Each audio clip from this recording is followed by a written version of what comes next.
Are you ready to learn trading, guys? Yes! Okay, ito yung mga anak ko. Tuturuan ko sila ng basic trading today.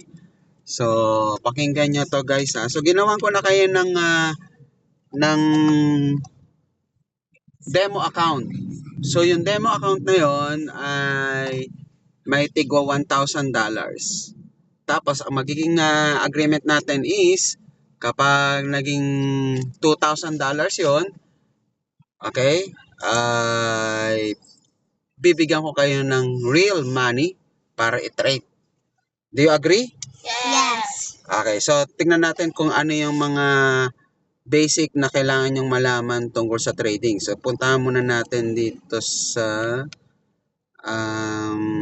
sample. Itong dito. Yan. So dito may $19 tayo. So pupuntahan mo ngayon, ate and Basha, itong codes. At itong codes, no? Pipindutin mo yung codes. Ito yung mga pwede mong i-trade. Mga instruments na pwede mong i-trade. Ano yung mga nilagay ko dyan? Gold, yung XAU. Silver, yung XAG. BTC, yung Bitcoin. ETH, yung Ethereum. Ito naman yung mga favorite kong indices or yung mga top US companies. Bakit nag-iibang color? Nag-iibang color kasi gumagalaw siya real time. Ibig sabihin ay nangyayaring nagpapalitan ngayon, nagte-trading na ngayon yan. Okay? Tapos sa US 500, yung US top 500 companies, US TEC, US technology companies, Japan stock market, United Kingdom Oil, US Oil, natural gas, yung XNG. So, ayan yung mga instruments. Pero kung gusto mo pang dagdagan yan, puntahan mo yung plus, pindutin mo yung standard, nandito yung mga pwede mong idagdag na mga pairs. Ano yung example ng mga pairs? Kagaya ng mga pinakita ko kanina. Nandyan yung mga palitan ng dollar to piso. Kunwari, yung currency natin, pwede yon, no? Eh kaso dito hindi naman masyadong malaki yung galawan niya kaya hindi natin tinetrade.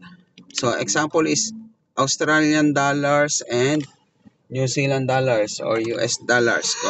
So kunwari pipindutin natin itong Australian dollars versus US dollars, pindutin natin yung plus. Okay, ayun, nag-check na. So pindutin mo ngayon yung add symbol ulit, tapos makikita mo na siya, nandito na siya sa ilalim. Okay? Bakit nasa ilalim? Dapat nasa taas. Kasi yan yung huli mong pinindot Kaya nasa ilalim siya. Okay? So, pindutin natin ngayon yung Australian dollar versus US dollar. Makikita mo yung choices. Pindutin mo ba siya yung chart? Yung may letter P. Itong may letter C. Yan. Wow! Okay, nakita mo na yung ating chart. Ayan po yung ibig sabihin ng chart. Yung galawan ng mga pairs. Ibig sabihin, yung Australian dollars na hikipagpalitan versus US dollars, anong direction ang nangyayari dito ngayon sa tingin ninyo in 5 minutes time frame? Pataas. Pakilakasan po. Pataas. Pataas. Pataas dito sa bandang kaliwa. Pero papuntang kanan? Pababa. Pababa. Ano ang mas latest? Yung pinakang latest So yung nangyayari ngayon. Yung kaliwa o yung kanan? Kanan. Correct, yung kanan. So ito yung latest, 'di ba? Ayun yung pinakang last candle niya in 5 minutes. Itong kulay dilaw or kulay gold. Okay? So ibig sabihin ang palitan niya is 0.7551. Okay? Tapos, ano pa yung gagawin natin dito? Magpapalit muna tayo ng time frame. Palit tayo ng time frame. Pindutin mo yung screen. Makikita mo yung 1 minute, 5 minutes, 15 minutes, 30 minutes, 1 hour, 4 hours, day, and week. Tapos last yung month. Pag pinindot mo yung Ano? Dapat mauna yung month. Bakit? Because second na. Pinakahuli yung month kasi ibig sabihin, buong February yung candle niya. Ito, yung isang kulay green, 5 minutes lang yan. Pero kapag pinuntahan mo ng buong month, ayan, buong February, gold naman siya. Ayan, gold. Ayun sana sasabihan ko or ano yung color green. Pero yung color red, ano yun? Dati kasi kulay red, kulay green. Pinalitan ko. Gusto ko kulay green and kulay gold. Mas Diba? gusto ko yung color. Di ba gusto mo favorite color green tapos gold? Yes. So, yan. Naintindihan nyo ba ito, guys? Yung, yung mga time frame. 1 Yes. minute, 5 minutes, 15 minutes, 30 minutes, 1 hour. Ano ibig sabihin nun? Time? Sige ikaw, ate. Halimbawa, sa 15 minutes, in 15 minutes, 1 candle magagawa. Yan, very good. So, itong kulay green na ito, isang malaking kulay green na yan nasa baba ngayon, 15 minutes yan. Go. Simula yan ng 7 o'clock to 7:15. Okay? Ngayon, tingnan mo. Nag-create na siya ng bagong candle, ate. Ibig sabihin, 7:15:01 hanggang 7:30. Yung bubuin niyang candle ngayon. Gusto ko ipindot yung 1 minute. Tingnan ko or anong laman niyon.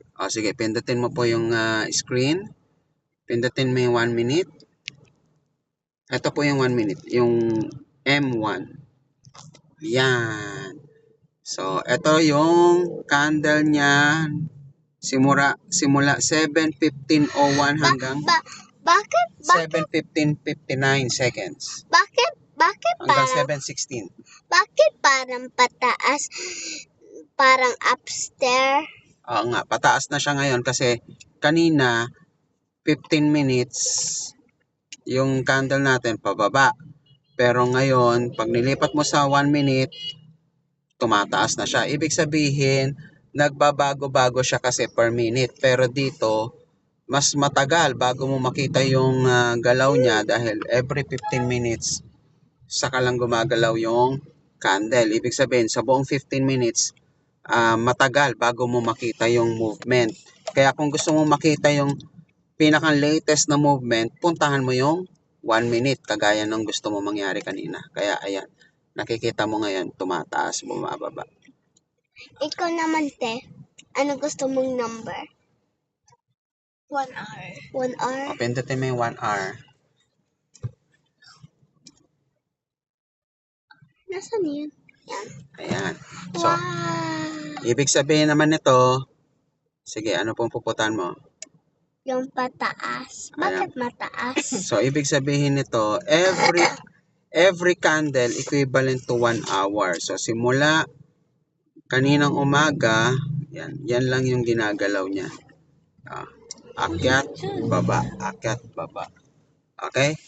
So, ngayon, para mas try natin yung ibang quotes. Kunwari, yung pinakang magalaw ngayon, yung Color. Itong 2.25% ang ginalaw. Ibig sabihin, may bumaksak siya kasi kulay-pula negative So, ibig sabihin nito, bumaba yung price.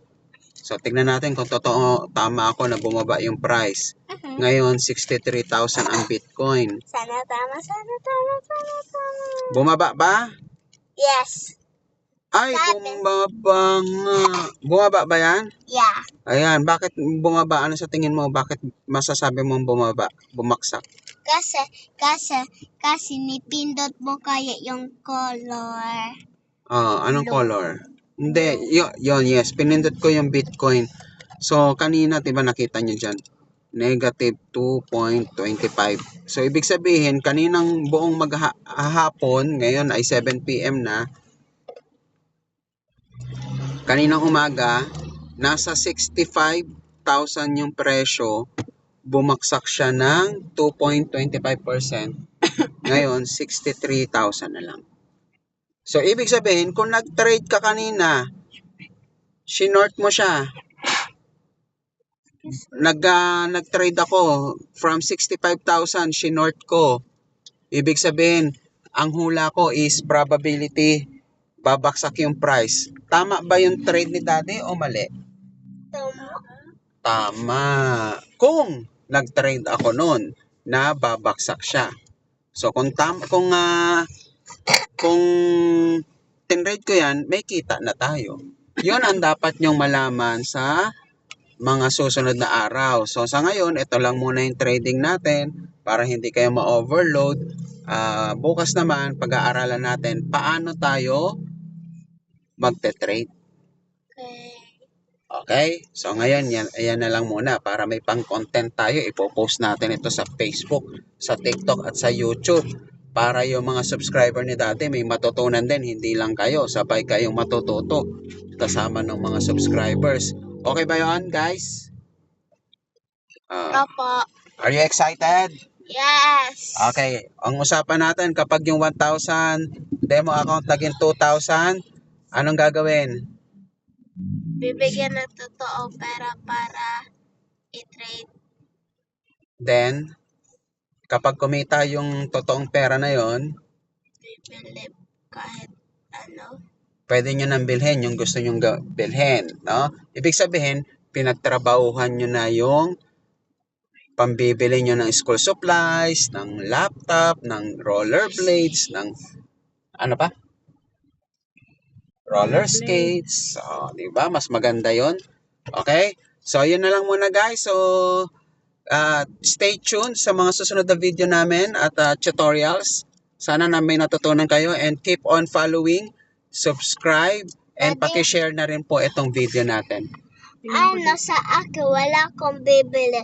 Yung mga informant, ibigay ko sila money para good person ako. Ako din. Mga foreman? Wow, very good talaga. Yan ha. Pero okay na ako walang roller skate. Pero ayaw ko na ba kasi baga bataba pa ako. Baga may sugat na raman ako dito. Okay, basta mag-aral pa rin ng trading kasi paglaki nyo, pwede nyo magamit yan para kahit na anong gusto nyong puntahan, mag-hotel, mamasyal sa Disneyland, pwede nyong gawin. Okay ba yon guys? Okay, sige, yan na muna guys. Salamat po. Bye-bye.